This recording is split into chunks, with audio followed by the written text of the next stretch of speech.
திருச்சிற்றம்பலம். ஸ்ரீ கச்சியப்ப சிவாச்சாரிய சுவாமிகள் அருளிய கந்த புராணத்தில் முதல் காண்டமான உற்பத்தி காண்டத்தில் காம தகன படலத்தை அடுத்து 5வது படலமாக மோன நீங்கு படலம் அமைந்திருக்கின்றது. காம தகனம் நடைபெற்ற பின் ரதிதேவி வருத்தமுற்று அழுதவாறு இருக்கின்றாள். அவளைக் கண்டு பிரம்மன், இந்திரன் முதலிய யாவரும் கலங்குகின்றார்கள். தேவர்கள் எல்லோரும் கலங்குகின்றார்கள். இறைவன் மேல் மலரம்பு எய்யும்படி மன்மதனை விடுத்தோம்.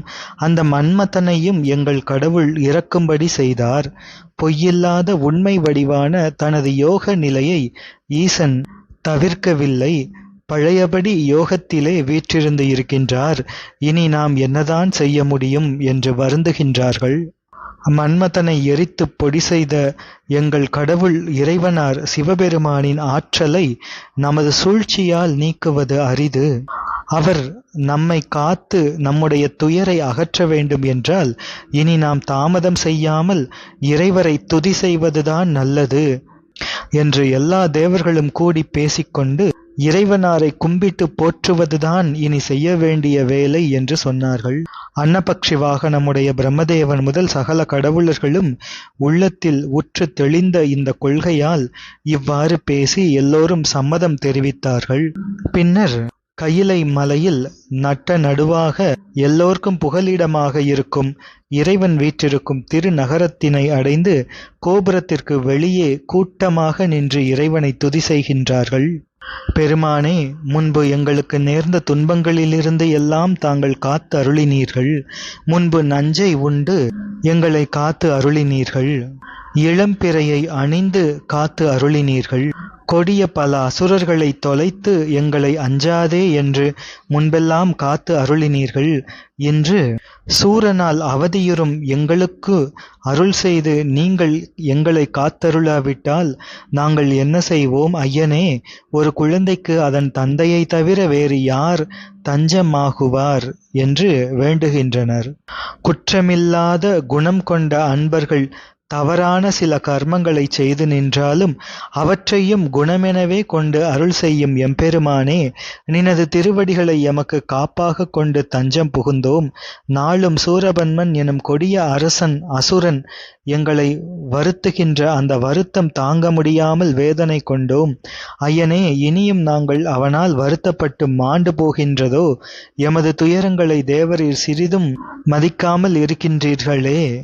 ஐயனே, எம்பிராட்டி உமையம்மையாரை பிரிந்து தேவரீர் யோகி போல் இருந்தருளிய இந்த செய்கை, ஐயனே, உங்களுக்கு இது ஒரு இறைப்பொழுது ஆகும். ஆனால் அவ்வளவு காலமும் எமக்கு பெரிதும் துன்பப்படுகின்ற எத்தனையோ யுகங்கள் சென்றுவிட்டன. நாங்களெல்லாம் உய்வது எப்படி? இன்னமும் தேவரீர் எங்களை புறக்கணித்தவாறு இருப்பதானால் நாங்கள் எவ்வாறு உய்வு பெறுவோம்? நாராயணர் முதலானவர்களெல்லாம் தங்களது திருவடி மலர்களை போற்றி அர்ச்சனை புரிந்து அல்லவா இந்த செல்வ வாழ்வையும் அதிகாரத்தையும் வலிமையையும் தாங்கள் புரிந்து அருளினீர்கள். தேவரீர் ஒரு தோற்ற உருவமில்லாத அரூபியாகவே நின்று ஐந்தொழில்கள் என்னும் அந்த தொழில்களையெல்லாம் புரிந்து அருளினீர்கள். தேவரீர் இப்பொழுது புரிந்தருளுகின்ற இந்த தவநிலை எங்களை ஆட்கொண்டு அருளும் பொருட்டாகவா? இனிமேலும் எங்களால் தாங்க முடியாது. எனவே தேவரீரை வேண்டுகின்றோம், எங்களை காத்தருள் புரியும் அல்லது எங்களை கொன்றுவிடும். உங்களது சித்தம் எப்படியோ அப்படியே செய்யும் என்று போற்றி எடுத்து புகழ்ந்து பிரம்மன் முதலான தேவர்கள் பாடுகின்றார்கள், துதிக்கின்றார்கள். கடவுளே, அம்மையாரை திருமணம் செய்யும்படியாகத்தான் நாங்கள் சந்திரனை குடையாக கொண்ட மன்மதனை ஏவினோம். அவ்வாறு செய்யும் பொழுது நாங்கள் உள்ள தெளிவின்றியே செய்தோம். அவ்வாறாக வந்த மன்மதனின் உடலத்தை எரித்து அருளினீர்கள். அது மட்டுமின்றி முன்பு போல யோகத்திலும் அமர்ந்து விட்டீர்கள். நாங்கள் இப்படியும் இங்கிருந்து தளரலாமா? தேவரீர் சிறிதும் இரக்கம் கொள்ள மாட்டீர்களா? புலி, யானை முதலிய கொடியோர்களின் பெரிய உரியை தரித்து கொண்டீர்கள். தக்ஷனின் பெரிய யாகத்தை வீரபத்ர கடவுளை கொண்டு அழித்தீர்கள். இவர்களிலும் பார்க்க கொடுமை வாய்ந்த சூரபத்மனையும் சங்கரித்து எங்களது துயரை தொலைத்து விடுங்கள் என்று போற்றினார்கள் தேவர்கள். இவ்வாறு எல்லா தேவர்களும் உருகி போற்றவே அவர்கள் செய்த பாபமானது முடியும் காலம் வந்து சேருகின்றது. எனவே எந்தை பெருமான் அவர்கள் மேல் இரக்கம் கொண்டு நந்தியம் பெருமானை அங்கு வரும்படி நினைந்து அருளினார்.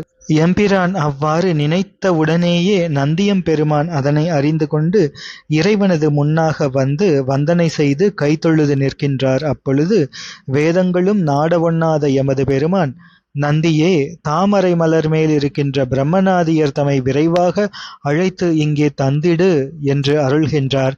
நந்திதேவர் நன்று என்று முதல் கடைவாயிலை திரும்பச் சென்று சேர்கின்றார்.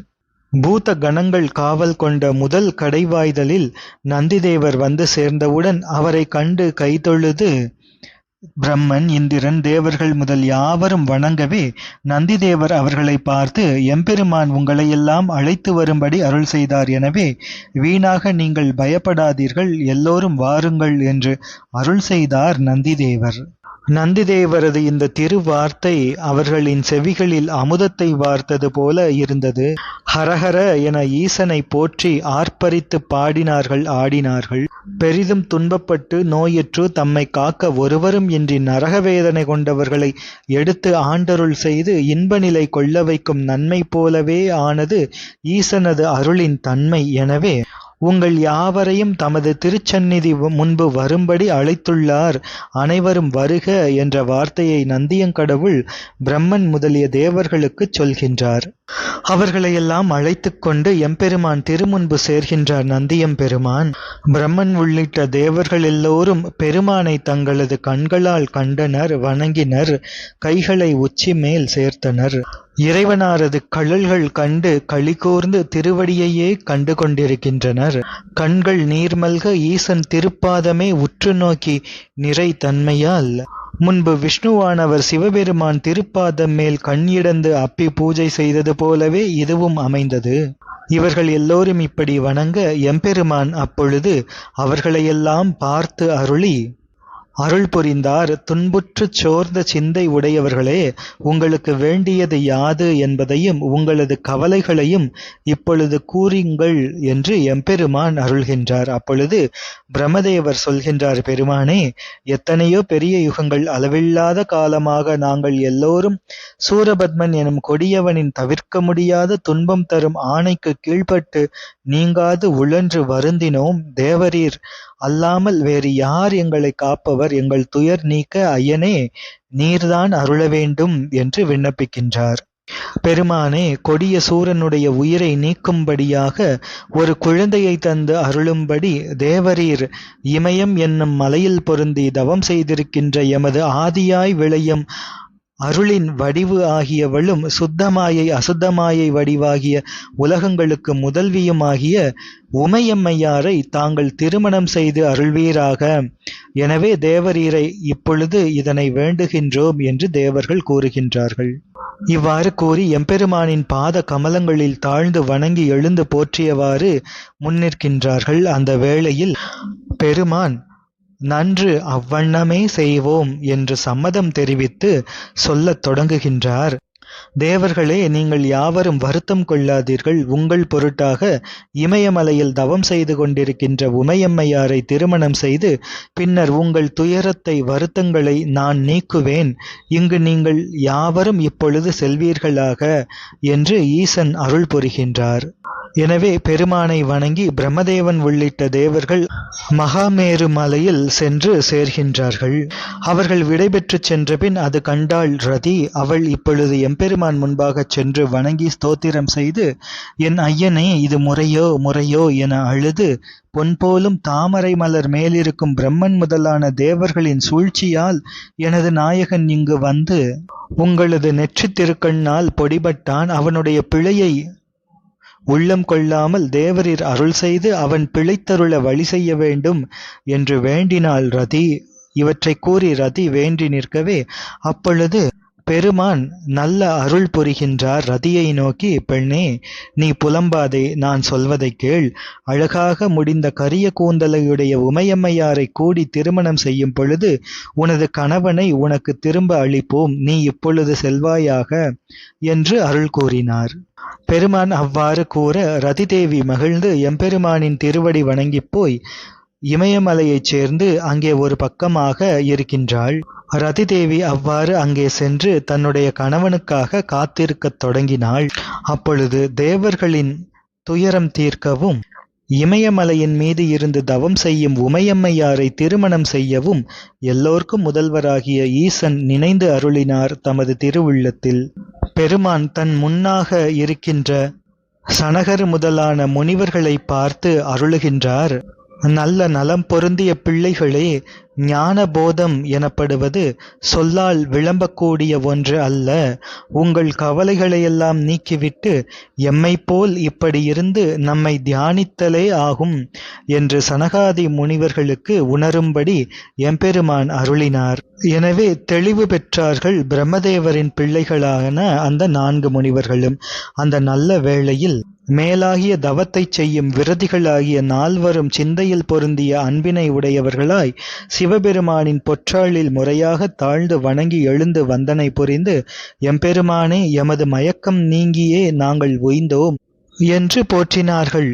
அப்பொழுது எம்பெருமான் அவர்களை நோக்கி, யோக நிஷ்டையிலிருந்து வீடு என்று சொல்லப்படக்கூடிய முக்தி பதம் பெற்று மேலாக திகழும் எம் பதம் சேர்வீராக என உரைத்தருளி அந்த 4 தபோதனர்களையும் செல்லுமாறு விடுத்து அருளினார் எமது கடவுள். மோன நீங்கு படலம் நிறைவு பெறுகின்றது. தொடர்ந்து தவம் காண் படலத்தை சிந்திப்போம். திருச்சிற்றம்பலம்.